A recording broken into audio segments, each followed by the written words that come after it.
Hello guys, welcome to this channel. Last video में हमने पढ़ा था लिस्ट एंड टेबल्स क्या होते हैं HTML में। अब हम पढ़ते हैं फॉर्म्स इन HTML। HTML में फॉर्म्स बहुत ही इंपॉर्टेंट होते हैं। आप जब भी कोई वेबसाइट विजिट करते हैं, कोई सोशल मीडिया प्लेटफॉर्म हो या कोई ई कॉमर्स वेबसाइट हो जैसे अमेजोन, फ्लिपकार्ट, फेसबुक, ये सारी वेबसाइट्स में आपने देखा होगा एक लॉगिन फॉर्म होता है, साइन अप फॉर्म होता है, जिसमें आपको अपनी की बेसिक डिटेल्स ऐड करनी पड़ती है, यूजर नेम, आपकी ईमेल आईडी, फोन नंबर। तो ये सारे जो भी फॉर्म्स होते हैं ये सब HTML की मदद से ही बनाए जाते हैं। फॉर्म्स अलग अलग पर्पसेस के लिए यूज होते हैं, जैसे login form, sign up form, feedback form होता है, और यूजर ऑथेंटिकेशन के लिए फॉर्म्स का यूज किया जाता है, डेटा कलेक्शन के लिए फॉर्म्स का यूज किया जाता है। आपने पेमेंट फॉर्म्स देखे होंगे। तो अलग अलग पर्पस होता है हर फॉर्म को यूज करने का, और HTML की मदद से ही इन सब फॉर्म्स को बनाया जाता है। फॉर्म्स का यूज करके डेटा कलेक्ट करा जाता है यूजर से, और ये फॉर्म्स प्रोसेस होते हैं सर्वर पर। फॉर्म को क्रिएट करने के लिए HTML में फॉर्म टैग का यूज किया जाता है। यहाँ पर हम एक न्यू फाइल क्रिएट कर लेते हैं HTML ट्यूटोरियल फोल्डर के अंदर ही, और इसका नाम दे देते हैं form.html। इस फाइल में भी सबसे पहले बॉयलरप्लेट कोड, इस फाइल स्ट्रक्चर को क्लोज कर देते हैं यहाँ से, और इसे थोड़ा सा जूम कर लेते हैं। टाइटल दे देते हैं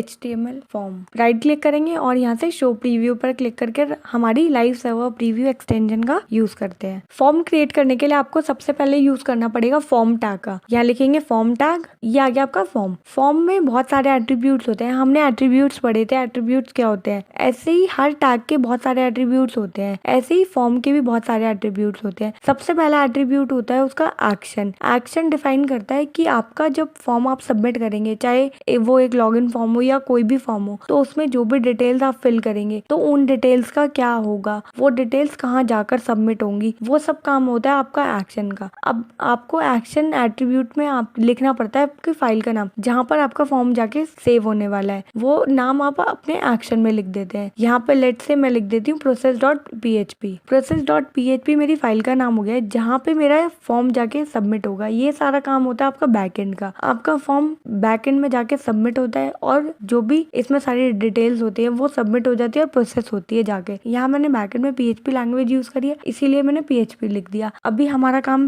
बैक एंड से नहीं है, हम सिर्फ फ्रंट एंड पढ़ रहे हैं अभी, इसलिए आपको ज्यादा इसके बारे में जानने की नीड नहीं है। बस आप ये ध्यान रखिए कि आपका एक्शन डिफाइन करता है कि आपका ये फॉर्म कहाँ जाकर सेव होगा, कहाँ जाकर इसकी सारी डिटेल्स सबमिट होंगी। एक्शन की तरह एक एट्रीब्यूट और होता है, वो होता है आपका मेथड। मेथड में आपके पास दो वैल्यूज होती है। आप डिसाइड करते हैं कि आप गेट या पोस्ट रिक्वेस्ट के थ्रू अपना फॉर्म सबमिट करा सकते हैं। ये काम भी आपके बैकएंड का होता है, इसलिए अब मेथड एट्रीब्यूट को भी हम अभी नहीं पढ़ने वाले, ज्यादा को भी हटा देते हैं। एक एट्रीब्यूट होता है आपका नेम फॉर्म का। आप इस फॉर्म का जो भी नेम रखना चाहे वो रख सकते हैं, लेकिन जो नेम एट्रीब्यूट है वो अब ज्यादा यूज नहीं होता है, ये डिप्रिशिएट हो चुका है। अब लोग ज्यादातर ID का यूज करते हैं, तो इसको भी हटा देते हैं। एक होता है आपका एट्रीब्यूट टारगेट, जैसे हमने पढ़ा था एंकर टैग में टारगेट एट्रीब्यूट है, ऐसे ही आपके फॉर्म का एट्रीब्यूट होता है टारगेट। टारगेट एट्रीब्यूट डिसाइड करता है कि आप जब भी आपका फॉर्म सबमिट करेंगे तो उसकी इन्फॉर्मेशन कहाँ जाकर डिस्प्ले होगी जब भी आप फॉर्म सबमिट कर देंगे। तो ये एक्शन, मेथड, टारगेट, नेम, ये कुछ एट्रीब्यूट्स होते हैं आपके फॉर्म के। अब फॉर्म के पास बहुत सारे कंट्रोल्स होते हैं, जैसे आपने फॉर्म्स देखे होंगे, डेटा एंटर कर रहे होते हैं, जैसे आपका नेम है, आपकी ईमेल आईडी आप एंटर करते हैं। लेकिन कुछ ऑप्शंस होते हैं, जैसे से एक सेलेक्ट का ऑप्शन होता है जिसमें आप बहुत सारे ऑप्शंस होते हैं, उनमें से आप कोई ऑप्शन को सेलेक्ट करते हैं। एक होता है जैसे जेंडर, जेंडर में आप मेल और फीमेल में से एक को सेलेक्ट करते हैं, वो होता है आपका रेडियो बटन। ऐसे ही आपके चेक बॉक्सेस होते हैं जिन्हें आप चेक कर रहे होते हैं। तो अलग अलग कंट्रोल्स होते हैं फॉर्म के जो आप यूज कर सकते हैं। उन सारे कंट्रोल्स को भी अब हम देख लेते हैं। अब सबसे पहले देख लेते हैं इनपुट टैग। यहाँ लिखते हैं इनपुट, और यहाँ देखिए यहाँ पर आपका एक इनपुट टेक्स्ट आ गया है। यहाँ पे आप जो भी टेक्स्ट एंटर करेंगे वो आपको यहाँ विजिबल हो जाएगा। आप यहाँ पर अपना टेक्स्ट एंटर कर सकते हैं, यहाँ नंबर्स एंटर कर सकते हैं, स्पेशल कैरेक्टर्स होते हैं वो आप एंटर कर सकते हैं। यहाँ पर आप कुछ भी एंटर कर सकते हैं। अगर आपको यहाँ पे एक टेक्स्ट चाहिए तो आप प्लेस होल्डर एट्रीब्यूट का यूज कर सकते हैं। यहाँ लिखिए प्लेस होल्डर, और यहाँ लेट से मैं लिख देती हूँ एंटर योर नेम। यहाँ देखिए ये एंटर योर नेम टेक्स्ट आपका बैकग्राउंड में आ गया है। यहाँ अगर मैं नेम एंटर कर दूंगी या कोई भी टेक्स्ट एंटर कर दूंगी तो देखिए वो एंटर योर नेम टेक्स्ट हट गया है, और अगर इस टेक्स्ट को मैं हटा दूंगी तो आपको enter your name text visible हो जाएगा। ये आपका प्लेस होल्डर टेक्स्ट होता है जो बैकग्राउंड में आपका विजिबल होता है। ये इनपुट में टाइप एट्रीब्यूट आपका डिसाइड करता है कि आपका इनपुट टाइप कैसा होगा। जैसे यहाँ पर हम टेक्स्ट एंटर कर रहे हैं, कुछ भी तरह का हम टेक्स्ट यहाँ एंटर कर सकते हैं। हम अलग अलग टाइप के इनपुट बना सकते हैं। हम लेट से दूसरा इनपुट लेते हैं, कंट्रोल एंटर, और यहाँ लिखते हैं इनपुट। अब इनपुट में आप बहुत सारे अलग अलग टाइप के इनपुट ले सकते हैं। लेट से मैं यहाँ पर टाइप टेक्स्ट ना लेके पासवर्ड लेना चाहती हूँ तो मैं यहाँ लिखूंगी पासवर्ड। अब देखिए पासवर्ड में आप जो भी टाइप करते हैं, देखिए मैं टेक्स्ट एंटर कर रही हूँ। अब मैं जो भी कीज प्रेस कर रही हूँ, चाहे वो नंबर्स हो चाहे वो अल्फाबेट्स हो, तो यहाँ पर वो टेक्स्ट डिस्प्ले नहीं हो रहा है। उस टेक्स्ट की जगह यहाँ डॉट्स डिस्प्ले हो रहे हैं। ये होता है आपके पासवर्ड एट्रीब्यूट का कमाल। आपका पासवर्ड विजिबल नहीं होता है, जो भी आप टाइप करेंगे वो विजिबल नहीं होता। अब पासवर्ड को सिक्योर रखने के लिए फॉर्म्स में इनपुट टाइप में पासवर्ड का यूज किया जाता है। आपने बहुत सारे फॉर्म्स देखे होंगे, जब भी आप पासवर्ड एंटर करते हैं तो वहाँ डॉट्स ही शो होते हैं आपको, तो वो टाइप पासवर्ड की हेल्प से ही शो होते हैं। अब यहाँ पे एक इनपुट और लेते हैं, इनपुट जिसमें हम लेंगे नंबर। यहाँ पे अब आप नंबर एंटर कर सकते हैं। लेट से यहाँ अगर मैं देखिए कोई टेक्स्ट एंटर कर रही हूँ, मैं लेटर्स एंटर कर रही हूँ, लेकिन ये सारे लेटर्स यहाँ पर डिस्प्ले नहीं हो रहे क्योंकि ये इनपुट टाइप नंबर है। अगर मुझे यहाँ पर नंबर एंटर करूंगी तो देखिए यहाँ पर नंबर मैं एंटर कर पा रही हूँ। इनपुट में बहुत अलग अलग टाइप होते हैं, जैसे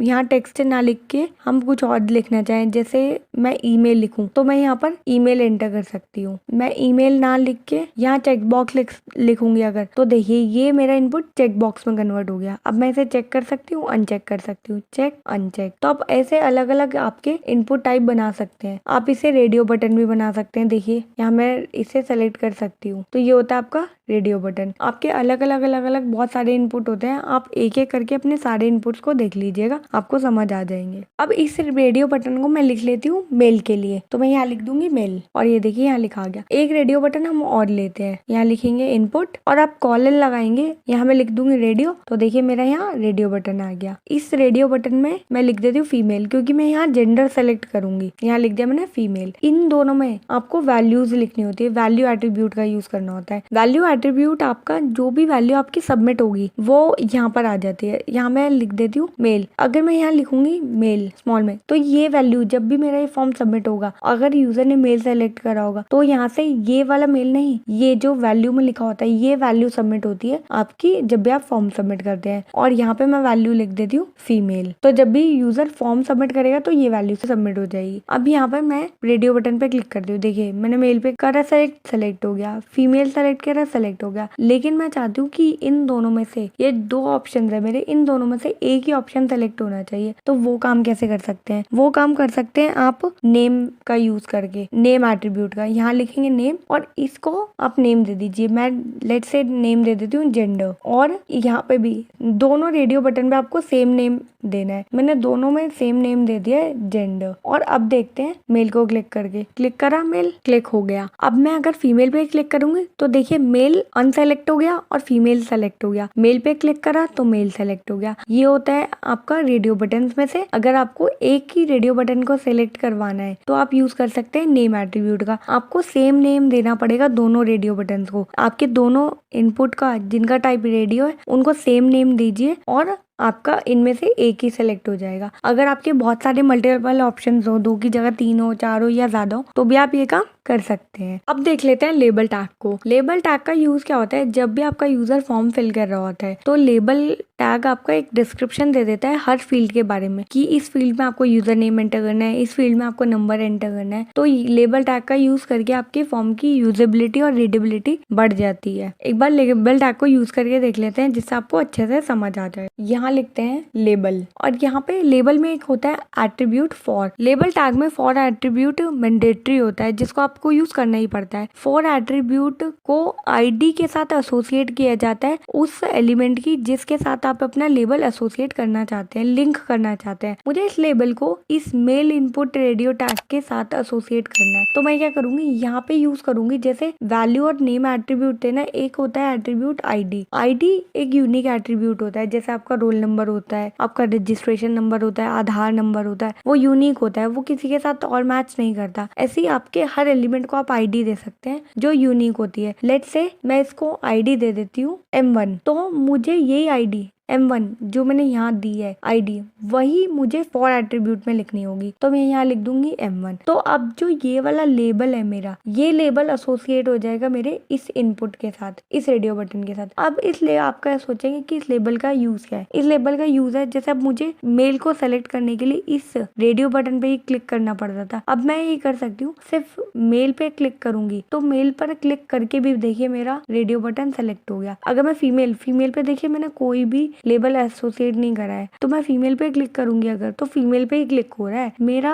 सेलेक्ट नहीं हो रहा है रेडियो बटन। और अगर मैंने रेडियो बटन फीमेल सेलेक्ट कर रखा है लेकिन मैं मेल पे क्लिक कर दूंगी तो देखिए मेरा मेल भी सेलेक्ट हो गया आराम से। लेट्स से अगर मैं यहाँ यूज करना चाहूँ लेबल को तो मैं यहाँ पर भी यूज कर सकती हूँ और इसे कट करके अपने इनपुट के बाद लिख दूंगी और यहाँ लिख दूंगी मैं यूजर नेम और इसको भी आईडी दे देंगे यूजर नेम और यहाँ पे टेक्स्ट लिख देंगे यूजर नेम। अब देखिए ये जो यूजर नेम है इस पे क्लिक करते ही मेरा यहाँ पर एंटर हो गया है। मैंने यहाँ पर एंटर नहीं करा था, इस इनपुट में एंटर नहीं करा था अभी तक, मैं सिर्फ इस पर क्लिक करूंगी तो भी मेरा यहाँ एंटर आ जाएगा और मैं यहाँ पर अपना टेक्स्ट लिख सकती हूँ। ये यूज होता है आपका लेबल का। आई होप आपको लेबल टैग अच्छे से समझ आ गया होगा। हम आईडी को अभी डिटेल में पढ़ेंगे जब हम आईडी और क्लासेस का यूज करेंगे। अभी आपको बस आईडी का ये याद रखना है कि ये यूनिक होती है, जैसे आपका आधार नंबर, आप रोल नंबर, ये सब होते हैं। अब यहाँ पर देखिए सारे एक ही लाइन में आ रहे हैं। एक काम करती हूँ मैं इन्हें नेक्स्ट लाइन में लाने के लिए ब्रेक टैग का यूज कर लेते हैं अभी। और ये देखिए ये सब अब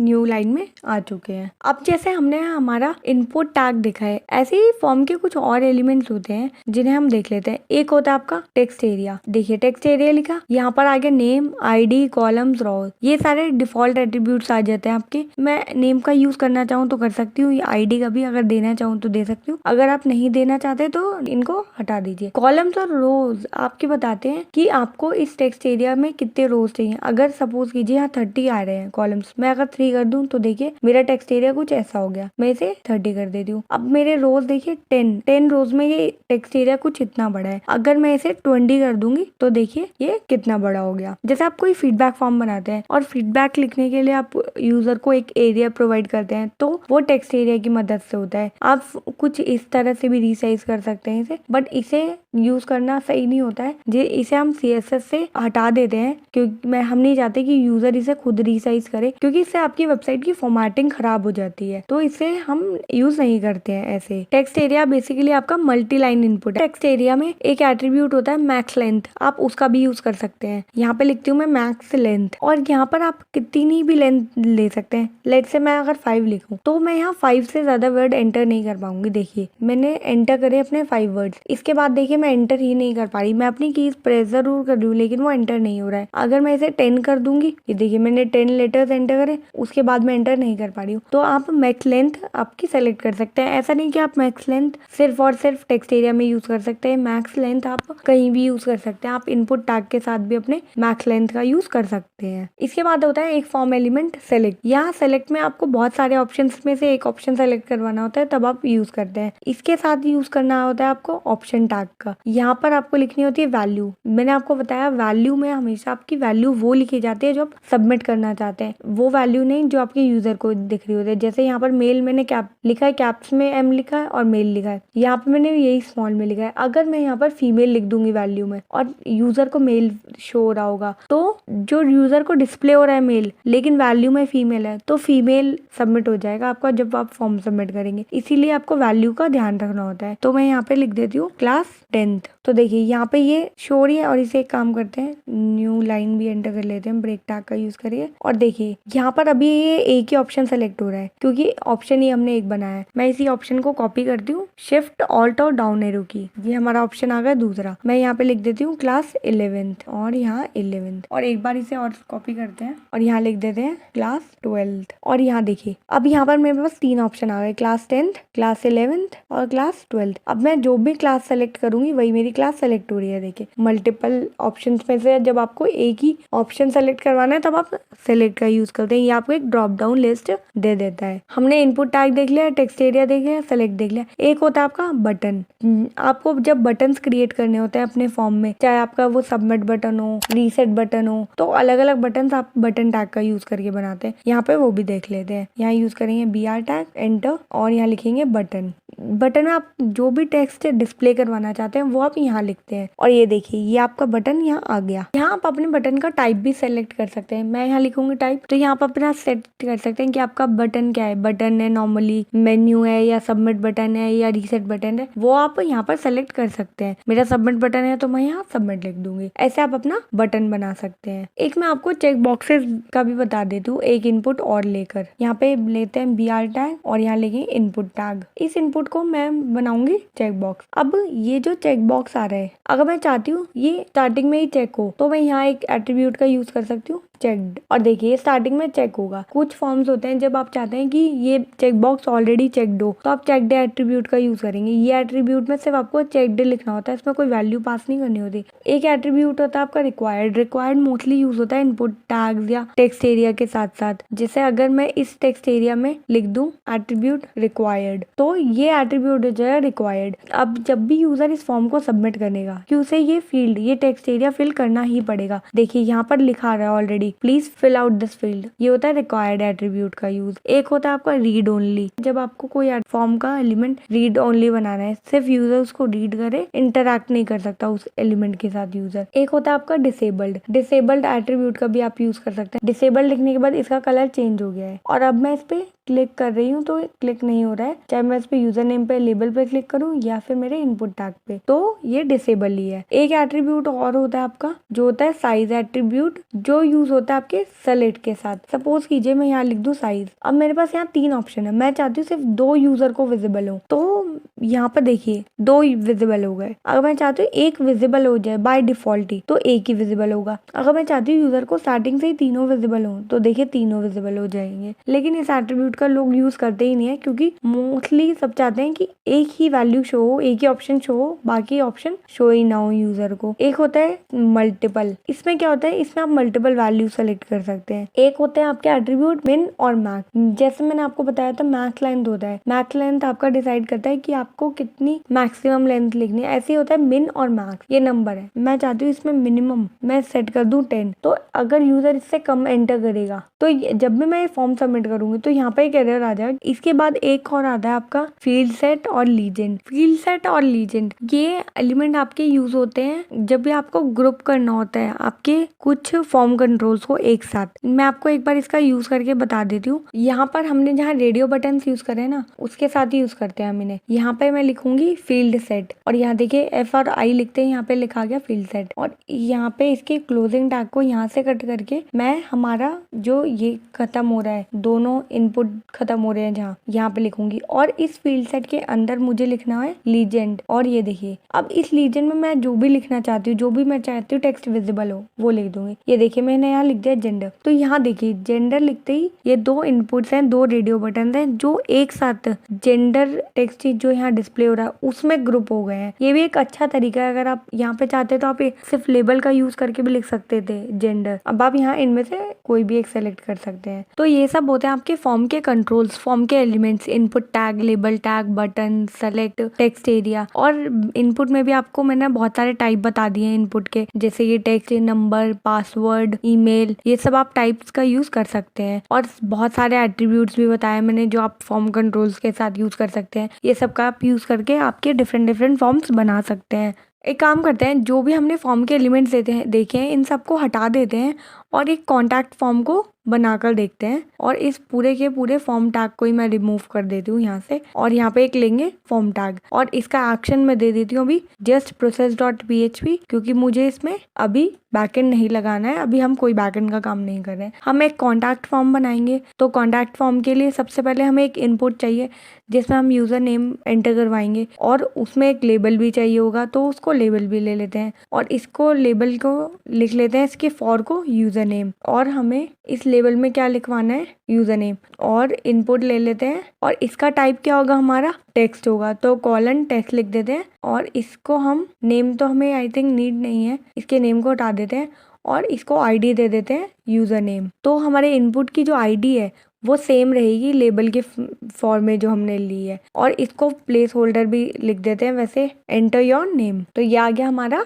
इनपुट। यहाँ पे आप अपना नेम एंटर कर सकते हैं। अब एक काम करते हैं, इस लेबल को ही कॉपी कर लेते हैं पूरा का पूरा। क्योंकि हम एक और इनपुट बनाएंगे ईमेल के लिए और एक और बनाएंगे नंबर के लिए। अब यहाँ पर हमें इसकी आईडी चेंज करनी है, इसका फॉर और इसकी आईडी, इनको दे देंगे यूजर ईमेल।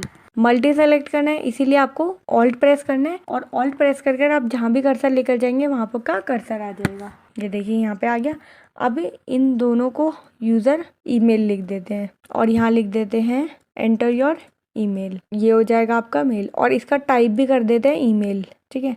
और अब यहाँ पे हमें क्या चाहिए, यहाँ पे चाहिए पासवर्ड, और यह सारी जगह लिख देंगे पासवर्ड। आई थिंक एक लेबल और ले लेती हूँ मैं नंबर के लिए, हम यूज़र से उसका नंबर भी एंटर करवा लेंगे और यहाँ सब जगह लिख देंगे नंबर, इसका टाइप भी कर देंगे हम नंबर। तो ये आ गया। अब एक काम करते हैं, यहाँ पे BR टैग लगा लेते हैं सब जगह, जिससे ये सारे हमारे elements new tag new line में आ जाएंगे। सबसे पहले ऑल्ट प्रेस कीजिए और ऑल्ट प्रेस कर आप जहाँ भी कर्सर लेकर जाएंगे मल्टी कर्सर आ जाएगा। ये सब मैं आपको बार बार शॉर्टकट्स इसीलिए बता रही हूँ जिससे आप इन शॉर्टकट्स के यूज टू हो जाएंगे। एंटर BR टैग और ये आ गए न्यू लाइन में, ठीक है। इसके बाद एक काम करते हैं, हम एक जेंडर भी ले लेते हैं। जेंडर के लिए हम यूज करेंगे फील्ड सेट का। फील्ड सेट के अंदर हमें क्या मैंने बताया था आपको लेना है, लीजेंड, और यहाँ हम लिख देंगे जेंडर, तो ये आ जाएगा हमारा जेंडर। अब इसके अंदर हमें चाहिए 2 रेडियो बटन। पहले तो एक रेडियो बटन लेते हैं और इसका टाइप क्या होगा इनपुट का, रेडियो, और इसको नेम दे देंगे। और एक काम करते हैं, इसकी आईडी की जरूरत नहीं है, हमें आईडी हटा देते हैं